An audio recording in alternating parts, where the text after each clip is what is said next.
major intersection just moments ago, you didn't see him take off because you could see the reflection of the water down there, and even that rider might have realized how dangerous that was. And right there, running another red light, cutting those people off, making left turns. This is one of those situations where we watch up here in Skyfox, and the viewers at home, we just sit there and it is a nail biter. You just don't want to see, even though this person is being very defiant, you don't want to see anybody get hurt, especially somebody on a motorcycle at those high speeds. One wrong move, one vehicle that just isn't aware that that motorcycle is traveling at 100 miles an hour or plus, it creates a problem. There you go, the Sheriff's Department. And this is the thing. That motorcyclist basically just, again, there you see that defiance. And, just got in front of him and is now really moving out again. I believe that we're going to be on, I'm trying to get streets for you right now, but this is, that attitude is what's going to get somebody, hopefully nobody, but, it's just, somebody's going to get hurt in this, and these are one of those ones where we watch from Skyfox, and you just don't want to see a tragic ending, even though this person today, really, the suspect, just, really just taking so many chances, just trying to get away from law enforcement. Yeah, this is incredible. Even seeing the driver traveling at what is obviously a very high rate of speed here, and you see it again relative to the cars that are on the roadway there, on a surface street no less, unloading as fast as he can down this street, and then coming to slowing to, as he approaches this intersection there. And as you saw, completely defiant when that black and white, the sheriff's vehicle came right upon his rear, he kind of motions to them. You're wondering if he was using some kind of an offensive signal to him using his hands, and being completely defiant here. So we're still, it appears, in the East San Gabriel Valley area as this motorcycle continues to drive at a high rate of speed. You were talking about the weather too, and some of the sprinkles that we had earlier today. There was still water on the roadways. I was driving there this morning, and when you have a situation where we haven't had any weather for a very long period of time, and you have some moisture on the roadways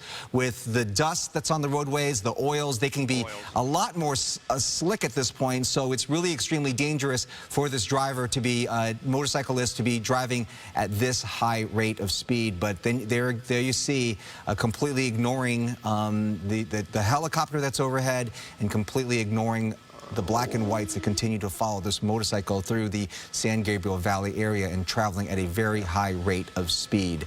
Trying to get an idea of where we're looking at right here.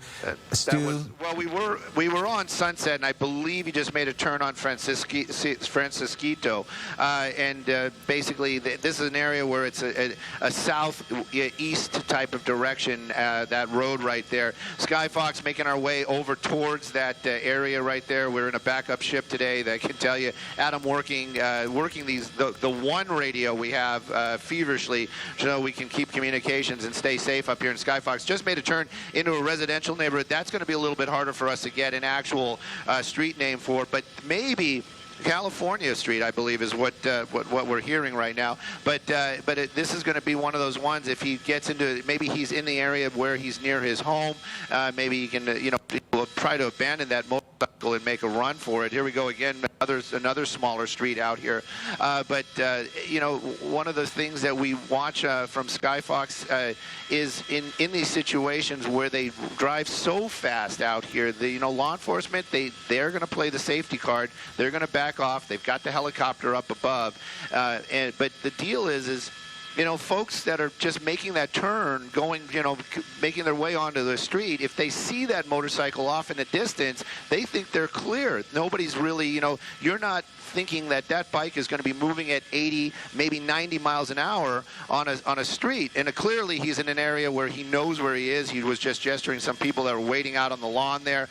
Now we're going to keep an eye on where he goes if he stays in this neighborhood. But definitely there was some gesturing right there to some folks that were actually on the lawn, appeared to be waiting for him.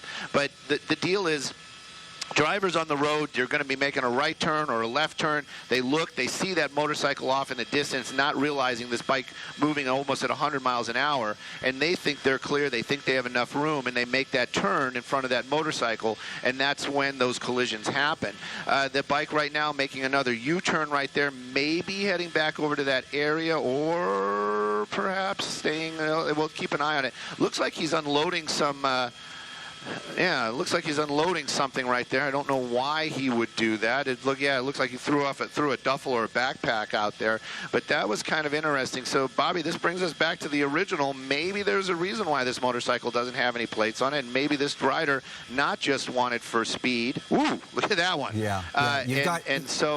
You've got a really close eye there, Stu. We want to tell our viewers, again, we're watching a high-speed pursuit. A motorcyclist wanted for high speed, for driving at an unsafe speed, and no tags, did not stop in the East San Gabriel Valley area. We're looking at the West Covina area, and you're watching the Fox 11 News at noon as we bring you this breaking news. And Stu, again, I didn't see that, that particular spot where you said that he motioned towards some people in a neighborhood, and looks like this motorcyclist continues to stay in this general vicinity in the West Covina area, even going in and around not just surface streets, but really into the neighborhoods as well. And then you also said that it also appeared like he maybe got rid of something or dropped something, opened his jacket, it almost looked like. He definitely threw a duffel out of that off the motorcycle into somebody's driveway back there. Don't know if it was somebody that he knows or anything like that. I'm sure it's on tape. If one of our techs might be able to go back and see that real quick, it was pretty clear that it was a large black duffel that he actually threw out there. Don't know if he pulled it out of his jacket or maybe it was just attached to the bike somewhere. But also there was definitely two people out on the lawn there when he made that turn. They were, you know, basically cheering this guy on as he made that turn. So right now the pursuit continues. Looks like he's picking another residential area, perhaps to make his way into into a home, or maybe at least a neighborhood where he knows where he's at. But again, this is just one of those ones where we watch it. We're thankful that nobody's getting hurt, but this motorcycle continues to take these chances and these risks. You know, it's just like anything else. It's not a if you're gonna fall. It's a when you're gonna fall. And you saw him right there, just lose it a little bit. Also, something, Bobby, that you've got to think about is this rider. It must be starting to get exhausted. You know, clearly, he's just riding that motorcycle, but clearly there must be adrenaline going on there. Riding a bike like that, it does involve some physical strength. You know, maybe he's starting to get a little bit exhausted, and hopefully his decision-making process will come to the point where he's like, I'm going to pull over, I'm going to bring this to an end before he makes a mistake that's going to injure himself or somebody else. It's just my guess, just based on where this motorcyclist is going. It almost seems that he is going in a neighborhood that he knows, because it almost seems like just based on the circling, he's circling streets in and around this one neighborhood. Doesn't seem to be, as you know, we see these pursuits, and this driver can travel at a very high rate of speed in any direction and go anywhere. And basically the freeways are very close. You've got the 10 freeway, the 605 not that far away. Certainly he could go onto some of the freeways, but this driver seems to be circling this West Covina area, particularly that neighborhood. And then we saw also some of these shopping centers in and around that neighborhood as well. Just kind of almost yahooing it, if you will, slowing, stopping, and then speeding up at a really high rate of speed. And there you see doing a U-turn right in the middle of an intersection. So it almost appears that this driver is in a neighborhood, or at least in an area that he's familiar with, onto a sidewalk now.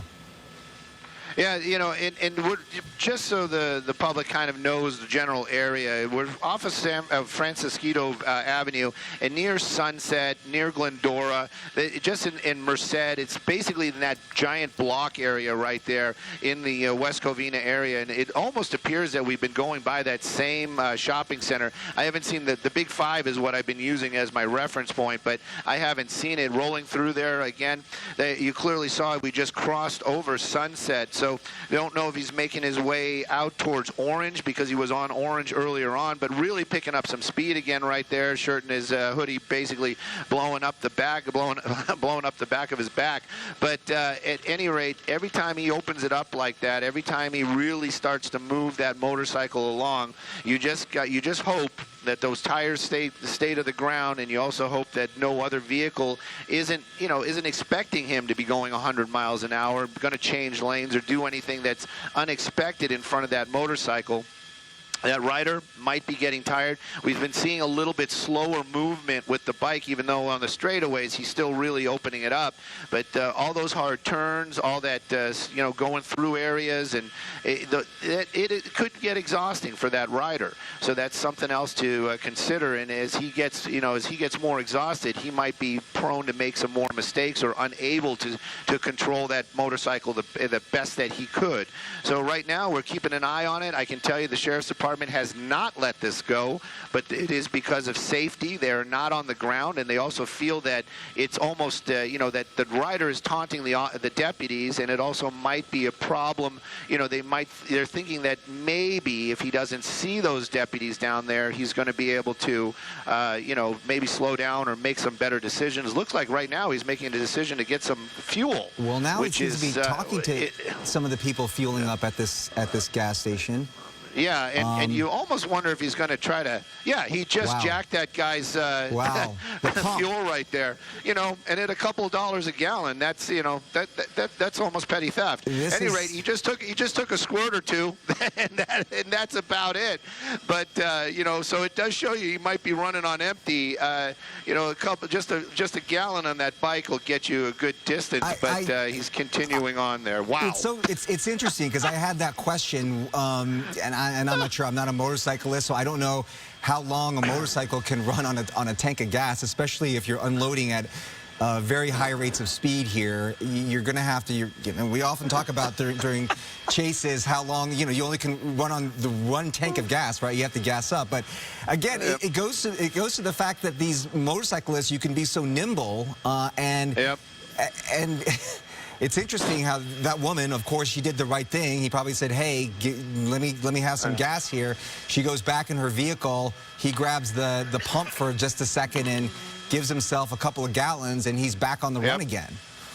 Yep, and he hasn't popped. There he is. He just came out the other side, but yeah, it's one of those ones. And now he's starting, to gesture. It seems like he's almost gesturing to anybody that's going to look at him. I find it hard to believe that, just a lot of these random folks down there actually are watching or know that this is a chase. Also, Bobby, that was one of the things that I noticed. Besides the fact that he just basically stole gas from those people right there, is that all of a sudden there was a lot of black and whites in the area. You saw that CHP cruiser nearby all of a sudden, and then you also saw another sheriff's deputy driving up the road. So they are in the area, and this is one of the things you talked about, and I was so hopeful that you were right about this one. It looks like we're getting on the 10th freeway. So maybe we're going to go back to where this kind of started. The only plus on this is that there aren't a lot of turns, there aren't any intersections, but definitely we've seen this rider really driving very, very quickly, and again, this falls back into the same thing. You're driving along, you're going to make a lane change, you check your mirrors, you might see this motorcycle far off in the distance. Nobody's thinking that, that bike is going to be right there because he's going 100 miles an hour, and you're going to do that lane change safely, and then the next thing you know, you make contact with a motorcyclist. That's one of the big risks out there. I'm the guy that always, when there's traffic, I'll move over if I hear them coming or I see them in the rearview mirror, but when you're going 100 miles an hour and traffic's going 70, it becomes very, very dangerous for these riders. And, these are the decisions that they're making. And in the end, it could ruin, a driver, somebody in a car's day, and it might really ruin that rider's day. I'll be the first to admit when I'm wrong, and yeah, I still do believe that he knows that West Covina area. He's familiar with that area, but then decided to get here on the freeway and then just, again, unload there. By the way, that 76 gas station in West Covina was on Puente and Francisquito. And so right there in the middle of the West Covina area, and now North 605. merging onto the 605, you said, Stu? I'm sorry, no, we were just talking about what freeway he was on inside the helicopter. Sorry about that, Bobby. Yep. You know, we're north on the 605 freeway from the westbound 10. That's basically where we just transitioned. Now we're north on the 605. He could make his way back into that same neighborhood. You know, basically just take the 605 up to the 210 and then drop back south again. Maybe he's just, you know, burning off that fuel, that little bit of extra fuel he got there. For the most part, you have to think that that rider must know that the sheriff's helicopter is above, and they're going to keep an eye on him. If he's trying to formulate a plan, well, you know, you can try all you want. The reality is, you know, if that motorcycle belongs to him, and it probably does, you know, just out of, you know, general thought, is probably does belong to him. You know, the reality is that bike is going to get impounded, and he probably is going to have a lot of explaining to do how to get it back and or lose it in this as an outcome. But right now, luckily, there hasn't been any. Luckily, and the thing too, a quick move like that, a driver that's unaware might not hit that motorcycle, but might lock up the brakes, create another problem. Yeah. You know, there's a lot going on out here, but the most dangerous thing is that rider on that motorcycle, extremely high speeds, running from law enforcement, and you got to be clear about this. There's nobody behind him. So if anybody's watching and saying, well, you know, that's one of the reasons why the law enforcement doesn't stay behind so many times, is because they feel that that rider or the person they're pursuing will look in the rearview mirror, and now he doesn't have that tension, or her, that tension of, you know, I've got to run. You know, and we've seen it work many times in the past, but that helicopter definitely above it, definitely keeping an eye on it, and also informing officers and deputies on the ground where this rider is, where he's going, and where he might stop. And like I said, we saw that at the gas station. All of a sudden, that vehicle stopped, got some fuel, and there was a bunch of black and whites right there. So they were making their way in to kind of lock down that area. Sadly, that rider got the fuel and took off. Right now, we're going to be northbound. 605 freeway coming up near the Santa Fe Dam area. The 210 is his options. If not, he's basically going to dump himself out on the Huntington Drive up the Duarte area. But right now, basically still driving much faster than freeway speeds, and like we've been saying, helicopters above. Okay, northbound on the 605. The reality is, Stu, you've been doing this much longer than I have. You've watched these pursuits over and over again, and you've seen. I think people out know already that there are helicopters overhead watching. We have a split box here because we want to show, you were telling us earlier that as he was going through the West Covina area, he seemed to be waving at people on the side of the street. We're going to take a closer look at this right here as he goes through that neighborhood. And we were talking about how it seemed almost as if this motorcyclist was familiar with the West Covina area, just circling those streets for a very long period of time. So we're watching just on the right side of your screen. This is that time when just a short while ago, going through a neighborhood and was waving at people in some sort of a neighborhood. And we're back here on this live shot here on, as you said, the 605 freeway. So we should be approaching the 210 freeway, Stu? Definitely getting very close to the 210 freeway. I'm keeping an eye on that little white car right there. At first I thought it was a Subaru, but it might be something else. But definitely was at least, you know, is keeping up pace or best he can with that motorcyclist. Now he's kind of got blocked in. So it looks like because he's leaning over towards the right lanes right there, we're definitely going to be we have to take the 210. But I'm guessing we're going to be doing an eastbound. But that's just a shot in the dark right there. We're going to keep an eye on it. He could definitely, he's crossing back down. Look at that, right across the gore point. That's some dangerous moves for a motorcycle. So it looks like, and now definitely we're committed to the westbound. So now we're going to be doing westbound 210. So we're basically getting out of that area that we thought that he was so familiar with, or maybe he is, and he's just leaving it. We just don't know. But at any rate, on that transition, you can see looks like a deputy's vehicle right there, not California Highway Patrol. But, you know, is it just coincidence? yeah, there's two of them. So is it coincidence? It might be. We'll see here just a moment as that motorcycle basically gets into the lanes out here, establishes that transition, and now we are westbound 210 freeway in the Duarte area, and you can see it right there, really starting to pick up some speed again. But we know he's low on fuel, and I don't know how much fuel he could have possibly got there. Maybe a gallon. Usually when I grab those pumps, they go really, really slow, never fast enough. So, you know, but any fuel is enough to keep him moving, and that's what he's doing right now. And making our way to Mountain. It'll be the first or next off-ramp right there. And continue. Yep, looks like we're getting off at Mountain. So keep an eye on where he's going. My point that I was making earlier, Stu, again, you've been doing this for a long time, and I think by now, don't you think these drivers know that there are helicopters overhead, that they are being watched? I mean, sometimes they even just motion to the helicopters overhead, telling them to try and tell them to back off, and it would just be impossible for officers on the roads to follow this motorcyclist safely, you know, chasing it through streets and surface streets and neighborhoods and the like. Definitely, and of course they know that they're being followed. Of course they know that there's somebody watching them, and it isn't just coincidence. I'm kind of wondering right now. I'm kind of stumbling around right here if he's garage, because we're back into another shopping center area. It seems to be one of the spots where he likes to go to or drive through. I'm not really sure what that is all about. I believe we're back on the Central right now. This is paralleling the 210 freeway.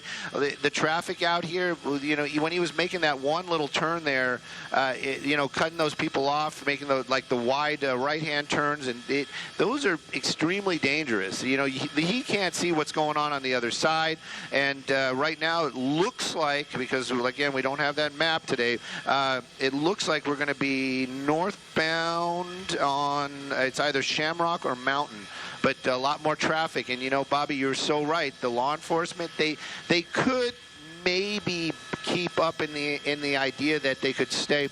That's Huntington, the historic Route 66, making our way back the other direction. But they chose to follow in the helicopter. That's probably the best bet, keeping the deputies and law enforcement safe. And whoop, there you go. Wow. And you got to wonder, you know, that deputy has got to know that this was coming, and they're also probably not to engage. Maybe just that momentary flash of the siren right there, their presence, maybe he was just hoping that it was enough to get him to stop. There's another law enforcement right there. And so that just shows you that they know that this is happening in the area. They know that if he dumps the bike and he bails, that they'll be in that area very quickly, locking down that perimeter and trying to get that guy into custody. Well, you know, what choices does this motorcyclist have, right? And then there's more black and whites there in the area. By the way, we do have that video, Stu, of the situation in West Covina, happened earlier, where the driver, as we said, we don't know how much gas this motorcycle has, but he did make the effort to go get some gas, so we could only glean that this motorcyclist is running out of gas. And you're looking there at the right-hand side of your screen. Another picture here as Skyfox zooms in, and you can see there's a woman there who is gassing up her vehicle, another person there, and they're just walking away and letting him grab the pump and put in a couple of gallons of gas in his motorcycle before then taking off. And then it looks as if on the left-hand side of your screen, that's the live picture, and it looks as if, Stu, that motorcycle is back on a freeway. Back onto the freeway. I was hoping it was just a frontage road right there, but back on the freeway and really opening it up again. You can clearly see that vehicle moving double the speed of what's going on down there. So he's probably well into the triple digits. There's no limiter on that motorcycle. As fast as that motor will push that transmission is as fast as that bike is going to go. Still, even though it's wide open, Bobby, I'm just telling you, you know, you can hear a little bit of jovial in my voice, but believe me, the jovial is just that I cannot grasp the risk that this guy is taking. That is really what it is. It isn't like anything other than that. I just worry that that we're going to see something on the freeway that we just don't want to see live on television, and the motorcycle actually moving a little quicker than even Skyfox can today, and we're just continuing on out here, and we're definitely moving along at a really good clip. I wish we had the map, the speedometer today, just to really record these speeds. Definitely moving westbound on the 210 freeway. We're making our way through the Monrovia area right now. Arcadia will be the next stop if he doesn't get back off the freeway. But Bobby, we watch him get fuel, and the only reason somebody in a chase would actually stop and try to throw some gas in their motorcycle is because they were running out. And so you just got to wonder how much longer that this bike is just going to be able to ride. If we knew that he just had that extra gallon of fuel, how long is that good? How much time is that going to get him? If anybody knows, text me. I'd love to hear some actual numbers. We're coming up on Santa Ana is the next boulevard, so we're already in Arcadia. Speeds probably well into the triple digits right there, weaving in and out of traffic. Wet roads, not rain, but definitely damp. Slick. Looks like he's moving way over to the right. We might be getting off the freeway again, Bob. Well, you're talking about speeds into the triple digits, and we're hearing upwards of 120 miles per hour. So this is a very, very high rate of speed, and you can tell by the relative speed of the motorcycle versus other cars on the roadway right now that he's traveling at a very high rate of speed. And then you have to also wonder with the gas situation there, although he did gas up and get a couple more gallons, if he is low on fuel, to be unloading it at such a very high rate of speed, you expend gas a lot more quickly. Whether or not he's going to have to pull another stunt and do the same thing again and try to get some gas from someone else at another gas station. But you're like our human GPS, Stu. You've been following this person pretty good. It's your years of experience knowing these freeways and roads in Southern California to try to figure out and navigate where exactly this person is, and especially at such a high rate of speed. So just to reset for our viewers here who have been watching us, this is the Fox 11 News at noon. We've been watching this high-speed chase with a motorcyclist through the East San Gabriel Valley. It's been mostly on surface streets in the West Covina area. Spent a lot of time there in the West Covina area, but then we've seen this driver now dump onto the 10 freeway, the 605 freeway, and then now onto the 210 freeway, and as you see, continues to unload at a very high rate of speed. The initial call was just that this driver was driving at an unsafe rate of speed, this motorcyclist, and also that it didn't have plates, but obviously the motorcyclist did not stop, and it does appear that the black and whites, the CHP or the sheriff's department, who has been the main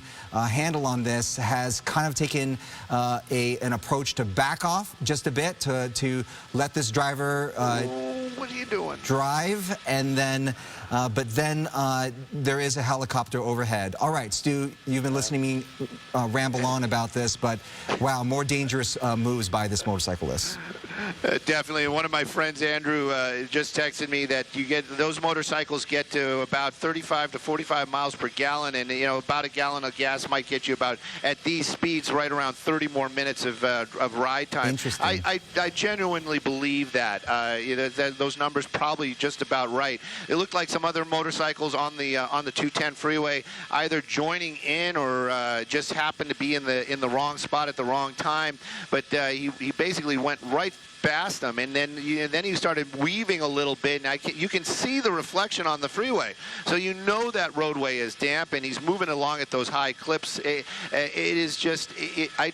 just don't want to see that bike just get a little bit of that wobble, that little death wobble, and then just throw that rider. Right now, though, continuing on, I can tell you we're going to be in Pasadena here in just a moment or two. Actually, we are in Pasadena. Excuse me. We are in Pasadena, and it's continuing on. So right now, he's kind of running out of options. He can take that 210 and basically make his way north, into the La Cañada area. There's that other biker who, didn't want to get showed up. up, and it just now I'm worried for that guy. So I just got to let it all go. Just let it all go. It's that motorcyclist mentality, right? Yeah. The other motorcyclists probably didn't even know that this was a pursuit that was going on, and just sees another motorcycle pulling up, and this does the Fast and the Furious and says, hey, yep, you know, we're still in a pandemic. Yep, there's still not as many cars on the roadway. Let's go, right? And then realizes, maybe I shouldn't do this. But, well, hopefully he got that, you know, that reasoning came to that other guy pretty quickly. This one we've been watching here moving along pretty well. The 210, if he does do that La Cañada thing, it's going to be really tough for Skyfox. The weather really is coming down. The clouds are coming down. I'm hoping for the 134 so that at least we can keep following along. But it definitely looks like he's either getting off the freeway right there in the Pasadena area, saying that for our pilot Adam today to keep an eye on it. Definitely got off the freeway, and there he is. So we'll keep an eye on where he's going, what's going on right there, but hopefully he's going to make a turn to the south, and he is. But again, it's just one of those ones where you want this to come to an end safely. But every time he goes through one of these intersections, and right there's another one that the building's kind of blocking us. We have to keep a little bit more separation with the helicopters today because of the weather and because of the fact that visibility is so is so limited. That's one of the reasons why Skyfox is staying a little bit farther away right now. Hopefully we'll get back into the fold here in just a moment or two. But I'm looking out the window for you, Vinny, just to keep an eye on it. If I see him moving, I'll holler it out. Okay, but so right now we're making our way back to where we last saw him. And keeping an eye on that intersection, that's where he should pop out. But we'll keep an eye out and see where he went to. So this is definitely the Pasadena area, right, definitely Stu? Pasadena. So it was the 210 freeway. I think it's close to maybe Lake. So you know, a big Walnut and Hudson. So Walnut and Hudson is where he's at. So he's basically paralleling the freeway. He's paralleling the freeway, Adam. He's that way. Okay.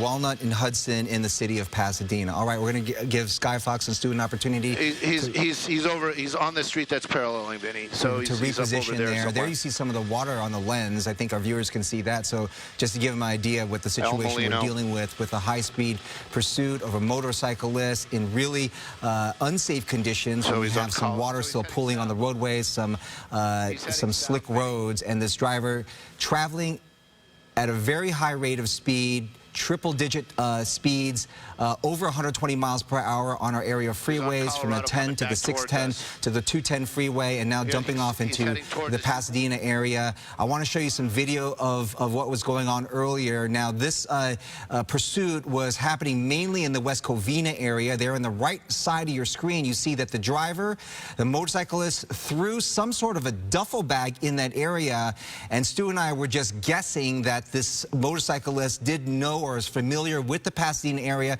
perhaps knows someone in that area, because he spent a large portion of this pursuit, at least in the early part of this pursuit, just circling around the West Covina area, even at one point going into a gas station, seemingly running out of gas or low on gas, and taking a pump from someone who was pumping gas in their vehicle and adding some more fuel into the motorcycle. And now the motorcyclist continues to go between some buildings here. So I think we do have a view of this. Stu. Into a parking garage.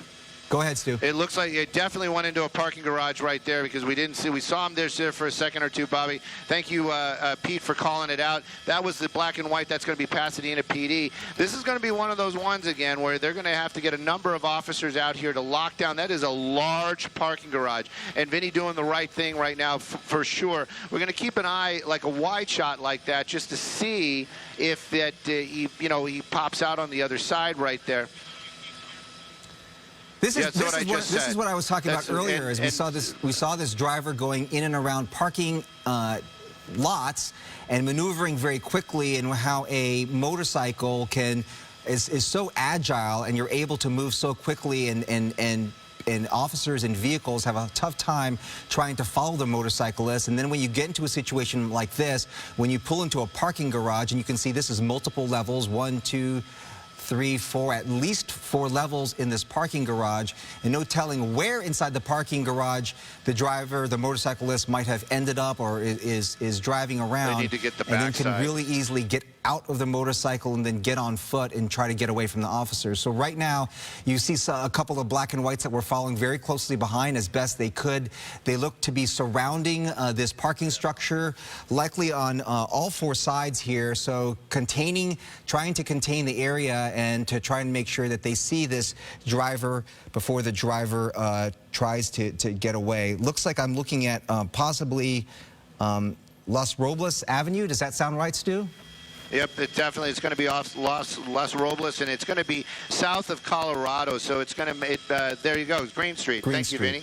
We're doing it the old-fashioned way. We're reading the street signs. The only thing is he picked on the bad side for that suspect, or the good side for law enforcement, depends on how you look at it. I like the positive sides, is that this is a parking garage. And, you know, of course you're going to say, well, that's a great thing, but this one is basically a parking garage that stands by itself. There's a bridge right there that takes you across the way. It isn't part of a mall, so I'm guessing there aren't multiple entrances into buildings. So even if he does dump that motorcycle in there and law enforcement find that bike, where's he going to go? If he's going to leave that building, chances are they're going to see him, because it isn't like he can blend into the mall or anything like that. It looks like this is basically a freestanding parking garage.